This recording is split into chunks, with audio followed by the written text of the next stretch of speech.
कहो भैया, यहाँ क्या करता है यार बैठ के? यार ये सोचे थे यार जिम्मेदारी कैसे उठाई अब यार। जिम्मेदारी उठाओ का है भाई, ऐसे पकड़ा या ऐसे दोनों जने उठाए ढाई दो मुन। ऐसा नहीं, फिर कौन चे? हर एक जिम्मेदारी अच्छा, घर एक जिम्मेदारी हम कहे सा वो जिम्मेदारी। सोचा था यार अपने पैरों पर खड़ा हो यार। अबे तक नहीं खड़ा होते रहे का? अबे चलत तू अपने अरे यार तू कहे मार है यार पैरे पे उठावे मतलब घरे वाली जिम्मेदारी कैसे उठाई पैरे पे यार। अच्छा ये जिम्मेदारी हम कहे साले चल दोनों यार कमाए वाला उन पता यार जुआर यार। एक जुआड़ है, एक दवाई देते ही ओका खा लिया जानता है, फिर तू जोन करबे दिखावे न करबे। हाँ जोन कर दोनों ने खा लिया नहीं हम नहीं खाई थे यार, हम दी थे बस हम। और ये दवाई कहू ले एक कहू दिखा दे चुप्पे से ले।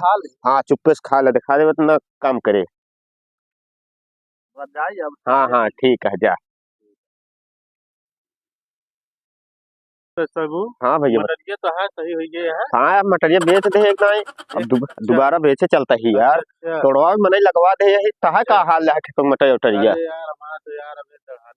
हाँ ये क्या करता है? देखा साहब का पैसा पैसा कहाँ का करता है? मोबाइल कहाँ चुराता है? मोबाइल चुराता है, कहीं मोबाइल चुराता है। और का साले तू दिखाता नहीं, तू का समझे दिखात नहीं है। तूने तो दवाइयां दे रहे यार तुझे छाप जाना भाई।